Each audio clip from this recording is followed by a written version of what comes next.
እርሱ እንደዚህ አለ። ኦኬ ውጪ ናችሁ ሶሪ ኑ ግቡ አላለ። እውነት እላችኋለሁ ከቶም አላውቃችሁም።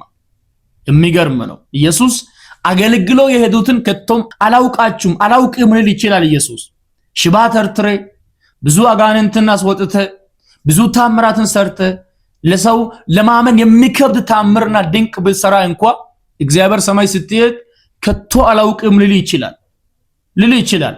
ዋናው ምንድነው? የእግዚአብሔርን ፍቃድ ማድረግ ነው። የእግዚአብሔር ፍቃድ ምንድነው? የእግዚአብሔር ፍቃድ ምንድነው? ልጁን ማሳየት ነው። የእግዚአብሔር ፍቃድ ኢየሱስን መናገር ነው። ኢየሱስን መስበክ ነው። ኢየሱስን መምሰል ነው። በገበንበት መንገድ ሁሉ በተቀመጥንበት በተነሰንበት ቦታ ሁሉ ኢየሱስን ማሳየት ነው። የሚገርማችሁ የእግዚአብሔር ቃል በጣም ድንቅ ነውና ቅድስት ድንግል ማርያም ኢየሱስን የወለደች እንደዚህ አለች። ሰዎች መጥቶ ወይን ጠጅ እኮ አለቀ ብሎ ለማርያም ነገሩና እርሷ ደግሞ መጣ ወደ ልጇ መጣችና ወይን ጠጅ እኮ አለቀላቸው፣ ምን እናድርግ? ምን ታደርጋለህ? እነርሱ አንተን አያውቁም፣ እኔ አንተን አውቃለሁ። ያንተን ነገር ሰምቻለሁ። አንተ ከመወለድ በፊት ስላንተ የተነገረኝ ብዙ ትንቢቶች አሉ። ስለዚህ አንተ ጌታ እንደሆንክ አንተ እንደምትችል እነሱ አያውቁም፣ ግን እኔ አውቃለሁ። ምን ማድረግ አለብህ? ወይን ጠጅ እኮ አለቀላቸው አለች። በዛን ጊዜ ኢየሱስ እንደዚህ አለ፣ ቃል በቃል እንደዚህ አለ፣ አንቺ ሴት ካንቺ ጋር ምን አለኝ? ጊዜ ገና ነው አለ። ይሄ ደግሞ ንቀት አይደለም። አንቺ ሴት ስላለ ብዙ ሰዎች ማርያምን ናቃት፣ እንደዚህ ነው እንደዛ አይባልም። ኢየሱስ አንቺ ሴት ካንቺ ጋር ምን አለኝ? ጊዜ ገና ነው አለ። ይሄ ማለት ደግሞ ጊዜ አልደረሰም። እኔ እግዚአብሔር ስራ ስል ነው የምሰራው። እኔ የምሰራው በአባቴ ፍቃድ ነው። እኔ የምሰራው እርሱ ሲሰራ እኔም እሰራለሁ። የሚገርማችሁ በመጽሐፍ ቅዱስ ውስጥ አባቴ እስካሁን በስራ ላይ ነው እኔም እየሰራው ነኝ ብሎ ብዙ ቦታ ይናገራልና አባቱ ሲሰራ ነው ልጁ የሚሰራው። እርሱ እንደዚህ አለ፣ እኔ ጊዜ ገና ነው አለ። ከዛ በኋላ ማርያም ምን አለች? ኑ አለች፣ እርሱ የሚለውን ብቻ አድርጉ፣ እሱ የሚለውን አድርጉ አለች። አያችሁ፣ እኔ ነኝ ልጄ ነው አላለችም። ይሰማኛል አላለች። እርሱ የሚለውን አድርጉ፣ እርሱ ሁሉን ያውቃል አለች። ማርያም ልጇን አሳየች። እግዚአብሔር አብ ደግሞ ኢየሱስ ክርስቶስን ምን አለ? በመጥመቁ ዮሐንስ ተጠምቆ ሲወጣ እነሆ አለ ደስ የሚለው ልጄ፣ ልቤ ደስ የሚለው የሚወደው ልጄ ይህ ነውና እርሱ ስሙታል። እግዚአብሔር ከሰማይ በመንፈስ ቅዱስ መልክ ወርዶ የሚወደው ልጄ ይህ ነው አለ። አያችሁ፣ ኢየሱስ ክርስቶስን መስበክ ነው የኛም ስራ። ጳውሎስም በዘመኑ ኢየሱስን ብቻ ተናገረ።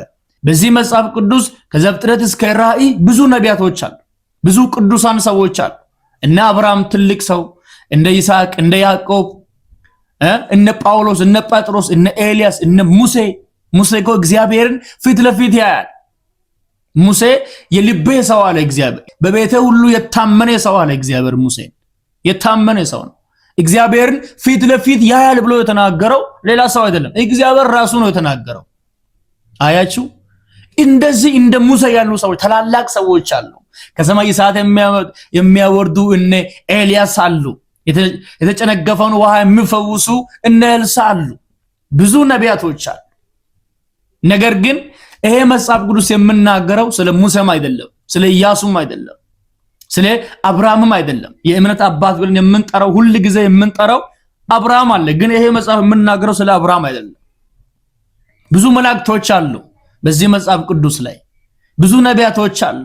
መጽሐፍ ቅዱስን የጻፉ በጣም ታላላቅ ሰዎች አሉ።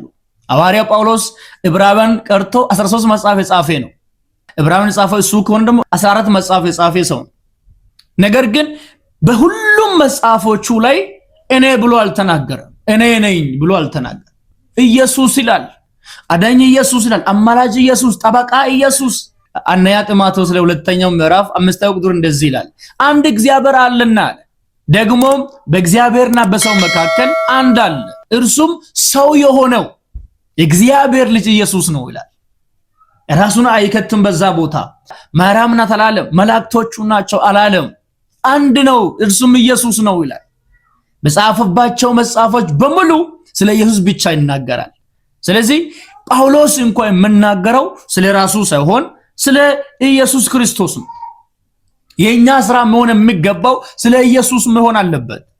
እግዚአብሔር አብ የሚሰማው ስለ ኢየሱስ የሚያወሩትን ነው። የአባተን ፍቃድ የሚያደርጉ እንጂ አባ የሚሉ የሚገቡ አይደሉም ያለበት ምክንያት ኢየሱስን የማያሳዩ ከሆነ ኢየሱስ ጌታ እንደሆነ የማይናገሩ ከሆነ በትንቢታቸው በሊሳናቸው በታምራታቸው ኢየሱስን የማያሳዩ ከሆነ በእግዚአብሔር ፍቃድ የማይንቀሳቀሱ ከሆነ እግዚአብሔር አምላክ አይቀበላቸው። ለዚህ ነው የኛም ስራ ኢየሱስን ማሳየት አለብን። በዚህ ቦታ ሰዎቹ ተኝው አንቀላፉ፣ ኢየሱስ መጣ ተነሱ አስሩም። ነገር ግን አምስቶቹ ሊገዙ በሄዱበት አምስቶቹ ደግሞ ገቡ ይላል። ዛሬ የምነግራችሁ እንዘጋጅ፣ ተዘጋጅተን ጠብቅ። መዘጋጀት ደግሞ ማለት ምን ማለት ነው? ሶስት ነገሮችን እነግራችኋለሁ። መዘጋጀት ማለት ተዘጋጅተው ጠብቁ ሲባል ኢየሱስ ሲመጣ በድንገት ነው የሚመጣው። ቀኑን አታውቁም፣ ሰዓቱንም አታውቁም አለ። በድንገት ስለሚመጣ እንዴት ነው መዘጋጀት ያለብን የሚለውን ነገር አንድ ላይ እናወራለን። አንደኛ በጸሎት ነው። ሰው ኢየሱስን የሚጠብቀው እንዴት ሊጠብቅ፣ ምን ሆኜ ሊጠብቅ፣ ኢየሱስ ሲመጣ እንዴት ከርሱ ጋር መሄድ ይችላል ብሎ ከጠበቀ አንደኛ በጸሎት ነው። በጸሎት ነው። ወደ ፈተና እንዳትገቡ ትጉና ጸልዩ አለ። ኢየሱስ ሲመጣ ከከባድ ፈተና በኋላ ነው ኢየሱስ የሚመጣ። በከባድ ፈተና ካለፍን ነው እስከ መጨረሻ የሚጸና ነው የሚድነው። ነገር ግን በመጣው ሁሉ የሚሄድ እንደዚህ በውሃ ውስጥ እንደቆመ ዛፍ የሚወላወል ከሆነ ሰማይ የለው። እስከ መጨረሻ የሚጸና እርሱ ይድናል ይላል እግዚአብሔር ቃል። ስለዚህ በጸሎት ወደ ፈተና እንዳትገቡ ትጉና ጸልዩ ይላል። አንደኛ በጸሎት ነው። ሁለተኛ ደግሞ በንስሐ ሕይወት ይቅር በመባባል ይቅር ብያለሁ በማለት የበደሉትን ያሰቃዩትን በጣም ያስጨነቁትን ይቅር በማለት ደግሞ ለራሳችንም ደግሞ ኃጢአት ንስሐ በመግባት ጌታ ሆይ በድያለሁ፣ ባንተ ፊት ልክ አይደለሁም፣ ስራዬ ልክ አይደለም፣ ሐሳቤም ልክ አይደለም፣ ሁሉ ነገር አንተን በድያለሁ በማለት በእግዚአብሔር ፊት በንስሐ ሕይወት መመላለስ ነው ሁለተኛ። ሶስተኛ ደግሞ በምስጋና ሕይወት በምስጋና ሕይወት ኢየሱስን መጠበቅ እንችላለን። በምስጋና ሕይወት እያመሰገንን የሚመጣ የሚከብር የኛ ጌታ እያልን መጠበቅ ነው። እንደሚመጣ ስለምናቅ በንስሐና በአምልኮ ሕይወት ከጠበቅን ክርስቶስ ሲመጣ ከእርሱ ጋር መሄዳችን የማይቀር ነገር ነው። ለዚህ ነው ነግታችሁ ጠብቁ የሚለው።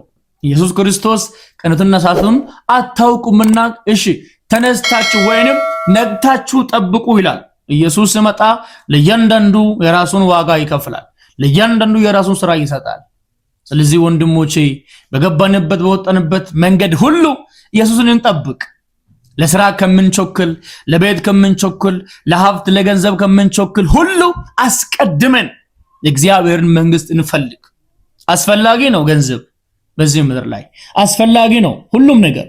ቤት አስፈላጊ ነው፣ መኪና አስፈላጊ ነው፣ ገንዘብ አስፈላጊ ነው፣ ልብስ አስፈላጊ ነው፣ ሚስት ማግባት አስፈላጊ ነው፣ ልጅ መውለድ አስፈላጊ ነው። ነገር ግን አስቀድማችኋል መንግስተ ሰማያትና ጽድቁን ፈልጉ፣ ሌላ ሁሉ ይጨመርላችኋል ይላል ኢየሱስ። እኛ ግን የምንፈልገው የሚጨመረው ነው። የእግዚአብሔር ቃል ሲናገር ሁለተኛ ጢሞቴዎስ 3ኛው ምዕራፍ ላይ ጳውሎስ ተናግሯል። ለጢሞቴዎስ ሲናገር እንግዲህ አለ በመጨረሻው ቀን የሚያስጨንቅ ዘመን እንዲመጣ እርሱን ይወቃል። ሰዎች ራሳቸውን የሚወዱ፣ ገንዘብን የሚወዱ፣ ከእግዚአብሔር ይልቅ ተድላን የሚወዱ፣ ችኩሎች፣ ትዕቢተኞች፣ ጨካኞች፣ የአምልኮት መልክ አላቸው ግን ኃይል ክደዋል ይላል። እነዚህ ሰዎች ገንዘብን የሚወዱ ሰው በዝቷል በዚህ ሰዓት። ስለዚህ ሰው ለገንዘብ ብሎ ጠንቋይ ቤት ይገባል ይወጣል። ሰው ለገንዘብ ብሎ የማይገባበት ቦታ የለም። ነገር ግን አስቀድመን የእግዚአብሔርን መንግስት መጠበቅ አለብን። ሌላው ሁሉ ደግሞ የሚጨመር ነው። ስለዚህ እንዘጋጅ። ቀኑ ደግሞ ቀርቧል። ኢየሱስ ሊመጣ በደጃችን ነው። እያየን ያለነው እየሰማን ያለነው ነገር በሙሉ ክርስቶስ ሊመጣ ነው ይላል። ይሄ ሰማይ ኢየሱስ ሊመጣ ነው ይላል። እቺ ምድር ኢየሱስ ጎል ሊመጣ ነው ትላለች። የምናየው ፍጥረት በሙሉ ኢየሱስ ሊመጣ ነው ይላል። ዓለም ተጨንቋል። የሚጣር ውስጥ ነው ያለው ዓለም በጣም ተጨንቋል። ስለዚህ ኢየሱስን በመጠባበቅ በንስሐ ሕይወት በጸሎት ሕይወትና በምስጋና ህይወት ኢየሱስን እንጠብቅ። ከመጣ ከሱ ጋር እንሄዳለን። ብዙዎች ተዘጋጁ ሲባል እንዴት ሊሆን ንስሐ አልገባውም እንደዚህ ይላሉ። አይደለም። ተዘጋጅ ማለት እኮ አንደኛ በጸሎት ህይወት ጌታን በመጸለይ ጌታ ሆይ ኃይል ሁነኝ ብርታት ሁነኝ ማለት፣ ሁለተኛ ደግሞ በንስሐ ህይወት፣ ሶስተኛ ደግሞ በምስጋና ህይወት ኢየሱስን ስናመሰግን ከመጣ ከሱ ጋር እንሄዳለን። የዘላለምን ህይወት እንወርሳለን። ለኛ በሰማይ ቤት አለ፣ በእጅ ያልተሰራ እግዚአብሔር ለምወዳቸው ለምርጦቹ ለልጆቹ ያዘጋጀው ውድ የሆነ ቤት አለ በሰማይ።